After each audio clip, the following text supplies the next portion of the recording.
So Crimea declares independence from Ukraine and applies to join Russia. This isn't too much of a surprise. We mentioned this on Friday. This is probably what would happen. They would vote to be declared an independent sovereign state, but would most likely move closer legally, politically with Russia. And the West was making a big deal about how it was going to be war if Russia went in there and invaded. And right now, Putin's making some kind of declaration that he's not going to seize any other territory. Although that's the wording that the Western media is using, I'm not really sure if they've physically seized areas. There's been some reports of smaller stuff, but they're appealing to the United Nations, Crimea, and to all countries to recognize it as an independent state. So they might even be wanting to do that, may not even be wanting to go with Russia. But like I said, it's hard to really tell what's going on locally on the ground.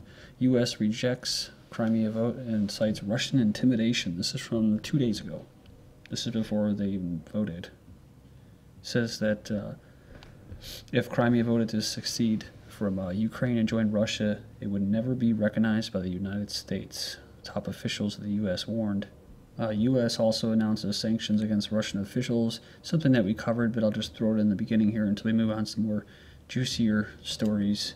So yeah, here's the headline coming from Reuters. Putin signs Crimea treaty. He pledges not to seize other Ukrainian regions.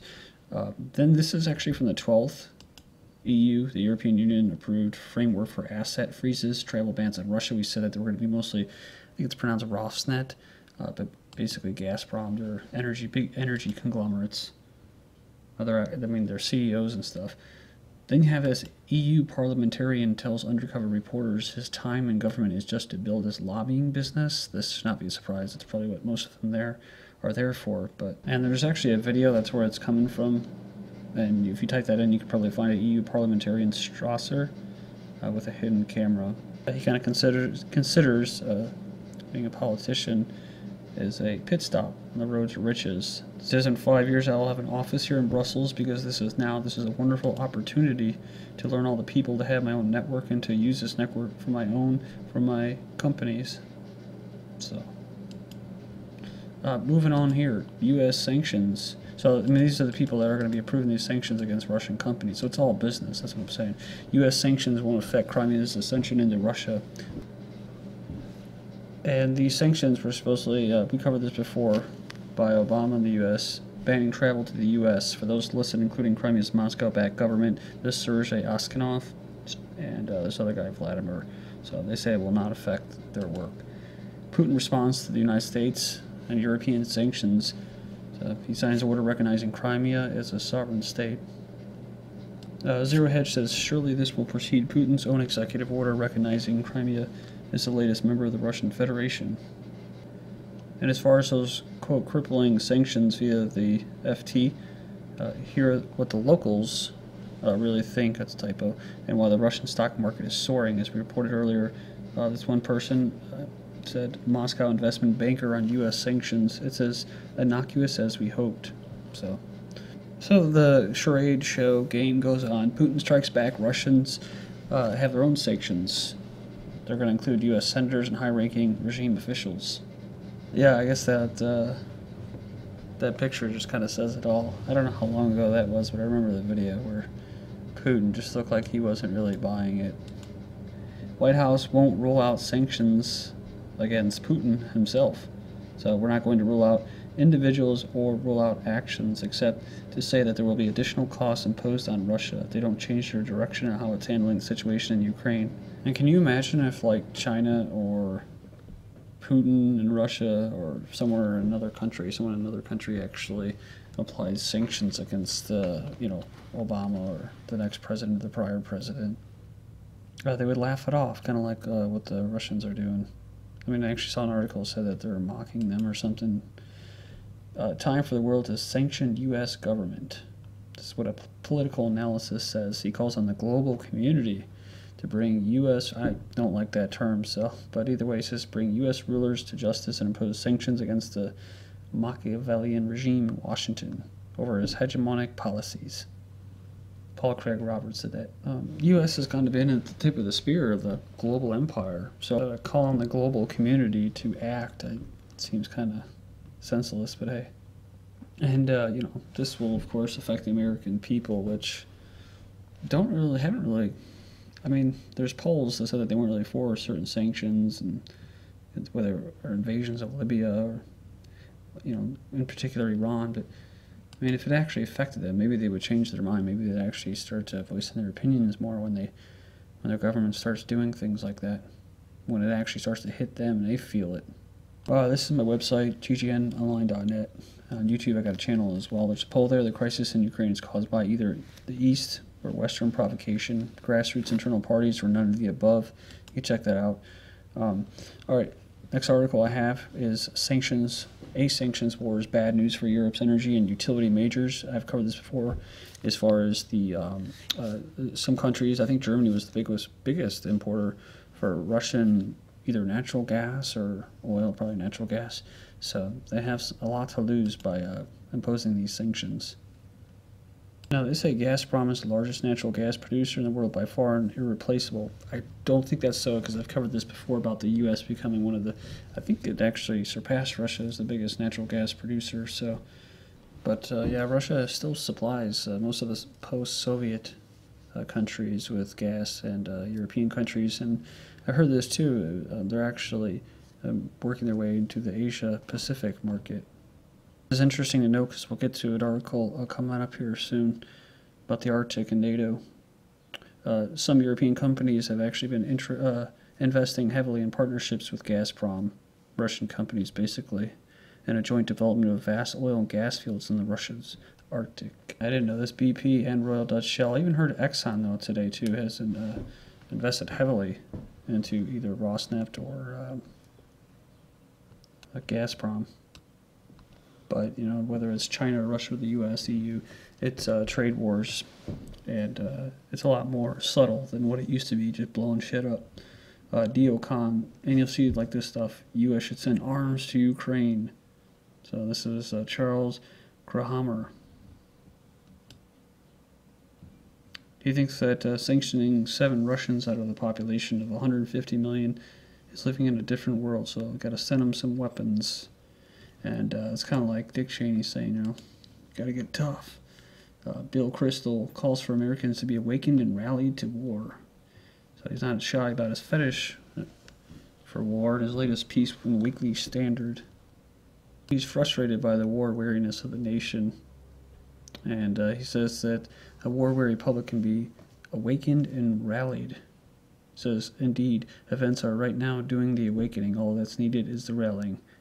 And the turnaround can be fast. He's probably right, too. They always get the public prepared, and they're not even aware that they're being prepared for a big showdown with the East or Russia, Captain America, the Winter Soldier, during the Winter Olympics, and all this going on in Ukraine. It's just too coincidental. Putin says the U.S. is guided by the rule of the gun in foreign policy. So they say that he's 100% correct. U.S. policy has been dictated almost entirely by military force or the threat of military force. Yeah. And you could say mercenaries, private contractors, and basically companies who stand to profit from it. He actually said something similar to this. Putin denounces West for adopting missile bomb democracy. He says this is a fact, hence attempts by individual players in the international politics to perpetuate their influence and gain geopolitical benefits by all means. He says this can be seen from the so-called humanitarian operations. We see that a lot, right? The trade wars, you got humanitarian operations like Syria, from exports of the missile bomb democracy and intervention in internal conflicts, including those bred by the Arab Spring.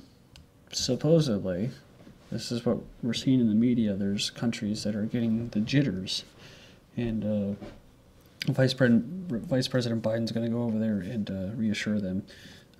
They're NATO allies after Russia land grabs, so they seize the Crimea. So it's a bunch of crap, really.